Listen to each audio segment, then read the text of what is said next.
सोचिए, लगभग 1600 साल पहले भारत के बिहार में एक ऐसा स्थान था जहां ज्ञान की रोशनी कोने कोने में चमकती थी। जी हाँ, हम बात कर रहे हैं नालंदा विश्वविद्यालय की, जो दुनिया का पूर्णकालिक अविश्वसनीय विश्वविद्यालय था। यहाँ से शिक्षा प्राप्त करने के लिए विद्यार्थी दूर दूर से आते थे। चीन, कोरिया, जापान, तिब्बत, श्रीलंका और पूर्व एशिया, दक्षिण से भी यहाँ पर पढ़ाई जाती थी। गणित, खगोलशास्त्र, चिकित्सा, दर्शन और साहित्य एवं बौद्ध धर्म। यहाँ की लाइब्रेरी थी धर्मगंज, जो दुनिया की सबसे बड़ी और समृद्ध लाइब्रेरी मानी जाती थी।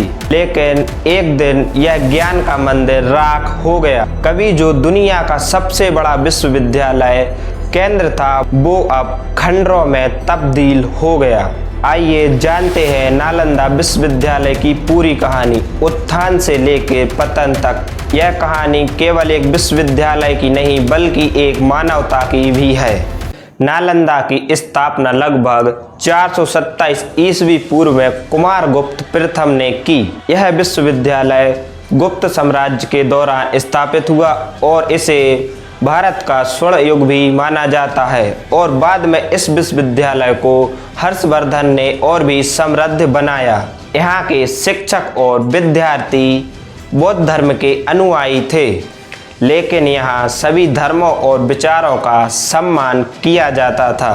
नालंदा विश्वविद्यालय में 3000 से ज़्यादा शिक्षक थे और 10,000 से ज़्यादा विद्यार्थी पढ़ते थे। विद्यार्थी केवल भारत से ही नहीं, बल्कि चीन, जापान, तिब्बत और श्रीलंका एवं दक्षिण पूर्व एशिया से भी आते थे। यहाँ की शिक्षा पद्धति बहुत ही व्यवस्थित और उन्नत थी। विद्यार्थियों को विवाद, संवाद और शोध के माध्यम से शिक्षा दी जाती थी। यहाँ के शिक्षक केवल विद्वान ही नहीं थे, बल्कि वो एक महान दार्शनिक और विचारधारा के भी थे। नालंदा विश्वविद्यालय में पढ़ाए जाने विषयों में शामिल थे गणित, जहाँ आर्यभट्ट जैसे महान गणितज्ञ ने योगदान दिया। खगोलशास्त्र, जहाँ आकाशीय पिंडों की गति और संरचना का अध्ययन किया जाता था। चिकित्सा, जहां आयुर्वेद और हर्बल चिकित्सा की शिक्षा दी जाती थी। दर्शन, जहां बौद्ध, जैन और हिंदू दर्शन का अध्ययन किया जाता था।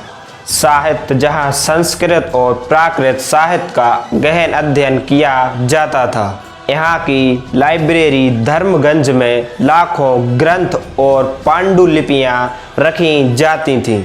लेकिन 1193 ईस्वी में एक आक्रमणकारी बख्तियार खिलजी ने नालंदा विश्वविद्यालय पर आक्रमण किया। उसने विश्वविद्यालय और लाइब्रेरी में आग लगा दी। कहा जाता है धर्मगंज लाइब्रेरी में रखी पांडुलिपियां और धर्म ग्रंथ महीनों तक जलते रहे। विद्यार्थी और शिक्षक भागकर अपनी जान बचाने की कोशिश करते रहे।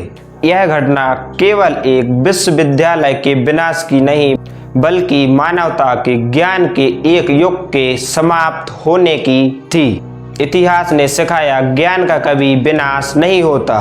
सरकार ने 2010 में नालंदा विश्वविद्यालय का पुनः निर्माण करने का निर्णय लिया और 2014 में राजगीर, बिहार में नालंदा विश्वविद्यालय की स्थापना हुई। यह विश्वविद्यालय अंतर्राष्ट्रीय शिक्षा प्रदान करता है और विद्यार्थियों को अपनी तरफ आकर्षित करता है। नालंदा विश्वविद्यालय न केवल भारत बल्कि दुनिया भर के लिए एक सांस्कृतिक धरोहर है। 2025 में भूटान के प्रधानमंत्री दोसो सेरिंग टोब्गे ने नालंदा विश्वविद्यालय का दौरा किया। उन्होंने इसे शांति, एकता और आध्यात्मिकता का प्रतीक बताया।